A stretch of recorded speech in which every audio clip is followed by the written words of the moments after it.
So guess where I am?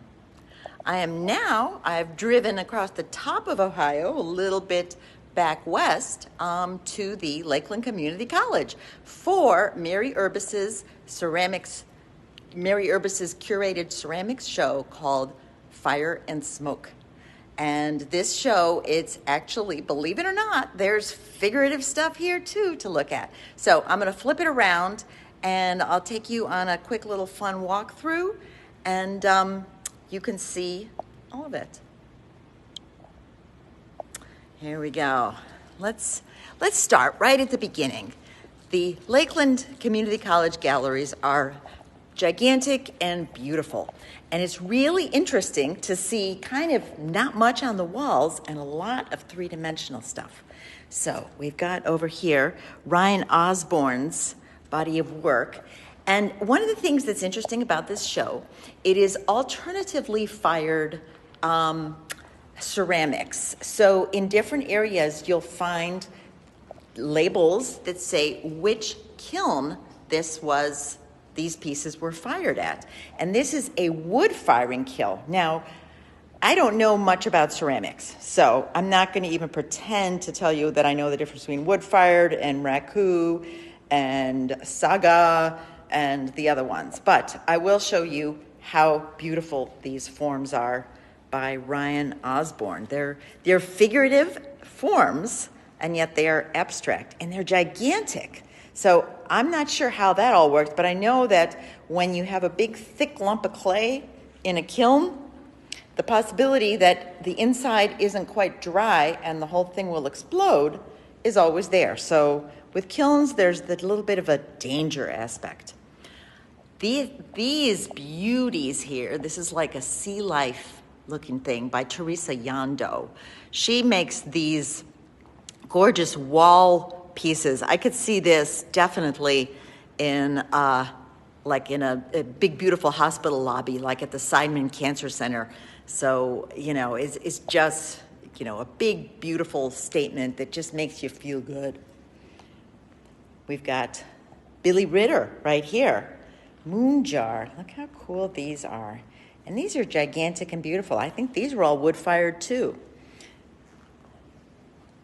So here we go. More wood-fired.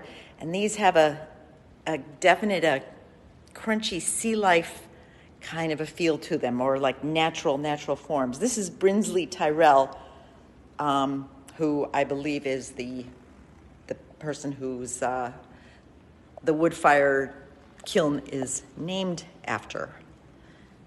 Then we've got these beautiful pieces, and things are for sale.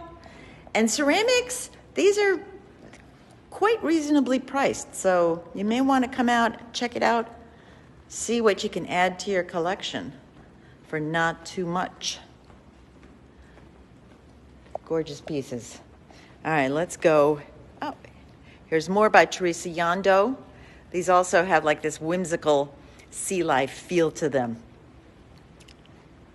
Let's go on in to the room. Here is a lovely little, wow, these are intricate.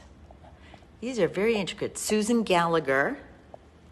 Look at how these are. I have to be very careful not to drop my phone on them, because then I have bought and it's on video, and everybody saw it, and I will have bought something that is broken because I broke it. So hopefully not.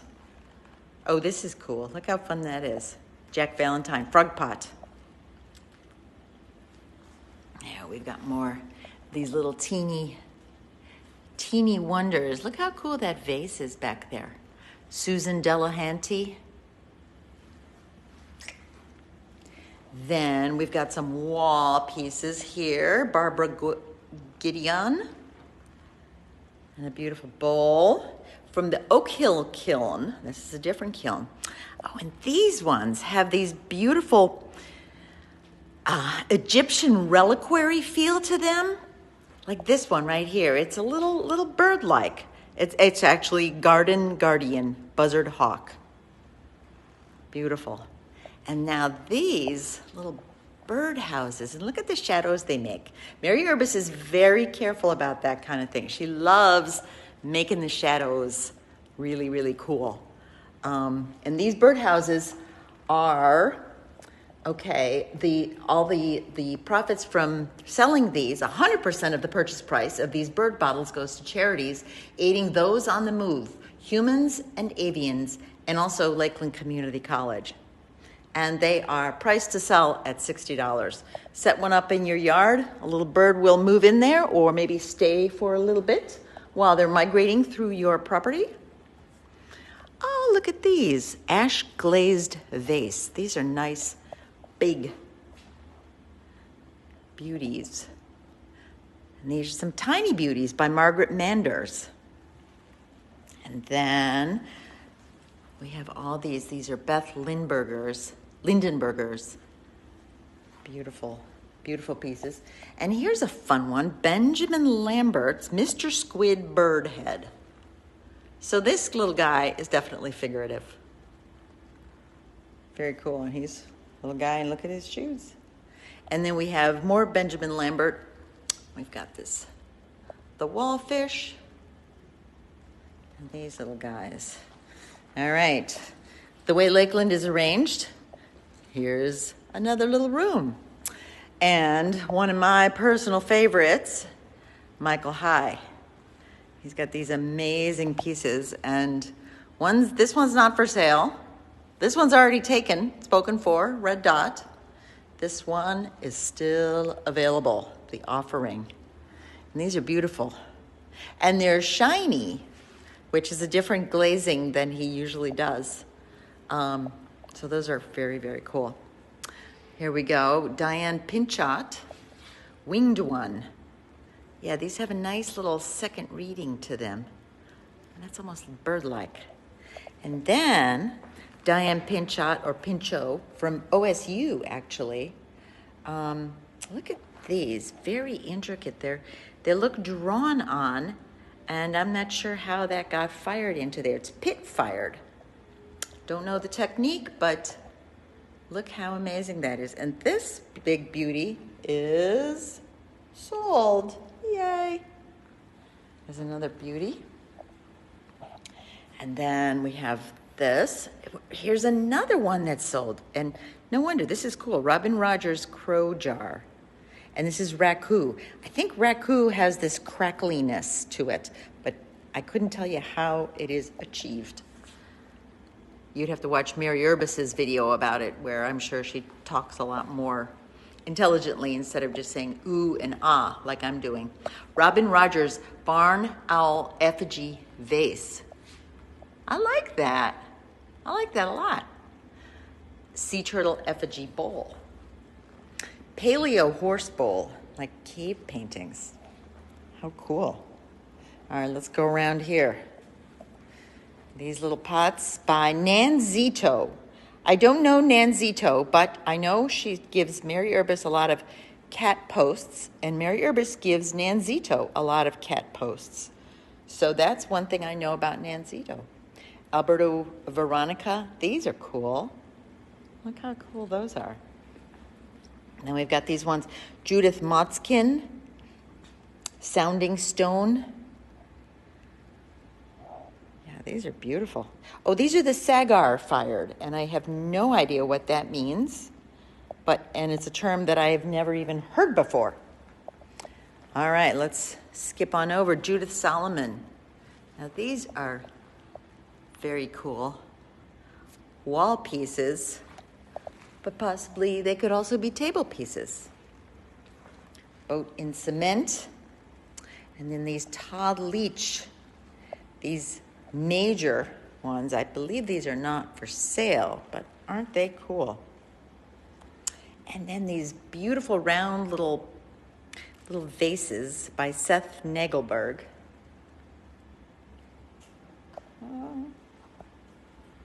There we go. William Brouillard. Now this is the CIA train kiln in Kirtland, which is interesting. Got some beauties here. Gonna keep going around. Lynn Lofton. Oh, these are lovely. Imagine serving up a little bit of tea for everybody in one of those.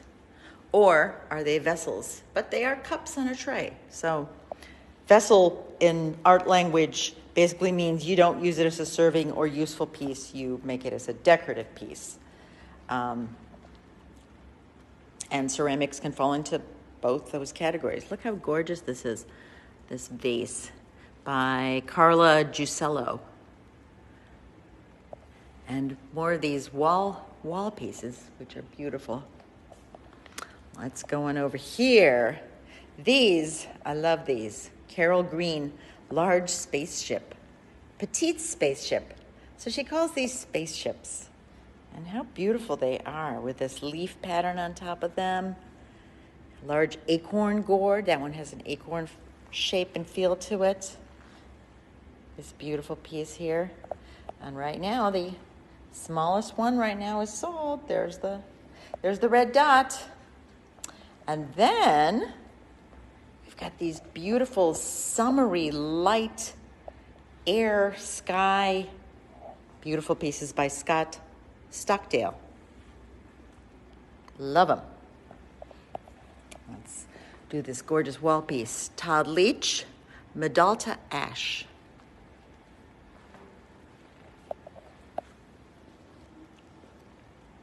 And then we have Marcia Seltzer. And then these beautiful big vases. These are really nice and big by Santiago Pineda. And then some of these, Mike Taylor. Oh, wow. Vase with a tall spout. And that one reminds me of a Diego Velázquez painting. I couldn't even tell you which one it is, but some of those skirts, it has that amazingness to it. Jesse Vanderbrand, these beautiful wall pieces. And look at this beautiful little unassuming round vase. It's just elegant and sweet. Got some of these cool vases over here. Walter Wheel. And I love shapes like this. It's just this gorgeous, natural, gigantic, satisfying blob. Love it. All right. And because Lakeland Community College Gallery is so expansive, we can go outside and see. Now, these guys are rakus by Jack Valentine. So I think that raku, there is a element of gilding or making it kind of bejeweled and shiny, maybe coppery, perhaps. I'm just guessing, but they're gorgeous. So now we come to some of the things in the case. Jenny Mendez has these sculptured heads in there. Gary DeVoke, iceberg lamp. Ah, that is cool.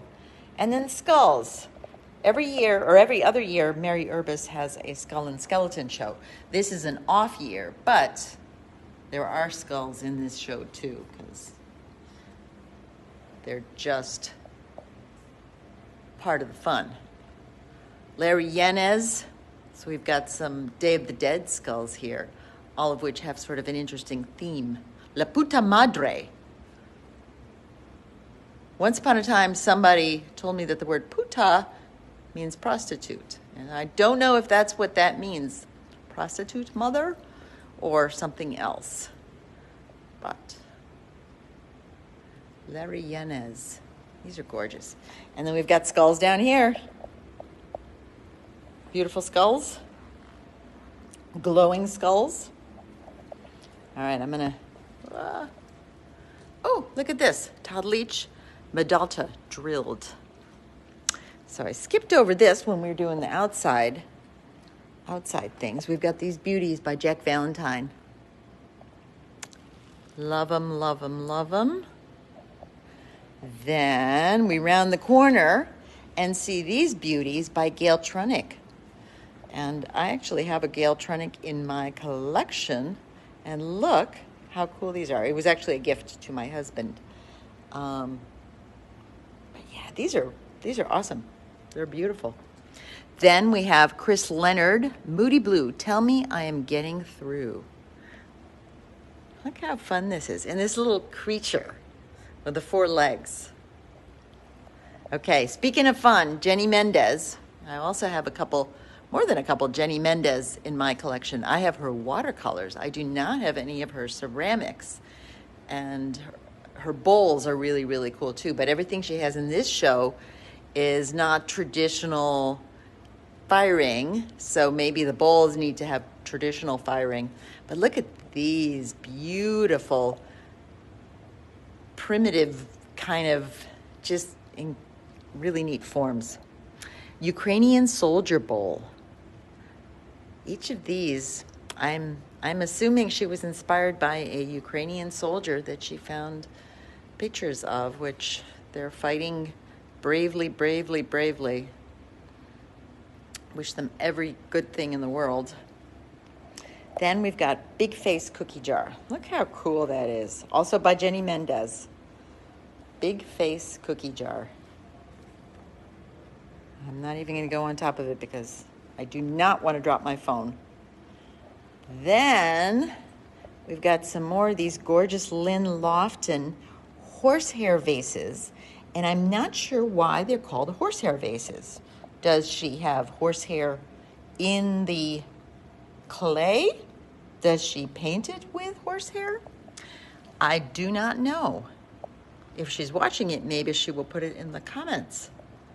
And I will tag everybody that I can remember to tag.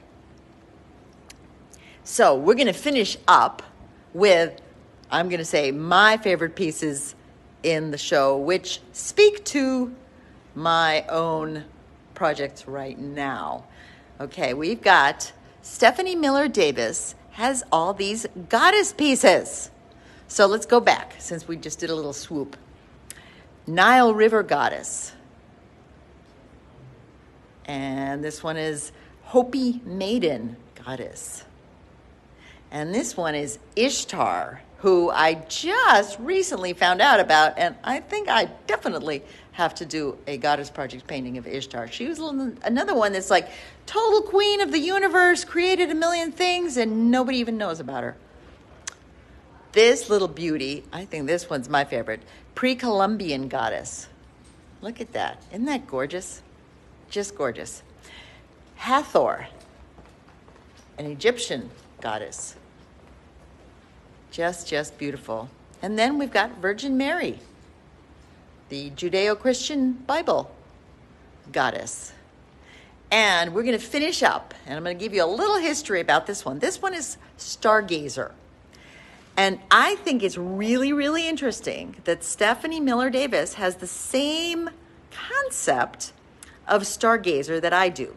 This is based on a ancient piece. It's probably carved out of stone that is at the Cleveland Museum of Art. And if I ever do a walk through there, I will definitely show it to you. But it looks kind of like this, but it's a freestanding white piece that's this shape. I have always thought when I looked at that it wasn't Stargazer. It was actually an ancient dildo. That's what I thought it was. It has the shape. It has a phallic shape to it. It came from a time when, the pagan religions and the rites of passages, and, there was just a little bit more sexual freedom before the religions clamped down on everything. And so I've always thought that Stargazer was a fertility kind of a thing. And the fact that Stephanie Miller Davis interpreted it as a goddess and a woman, well, maybe great minds do think alike.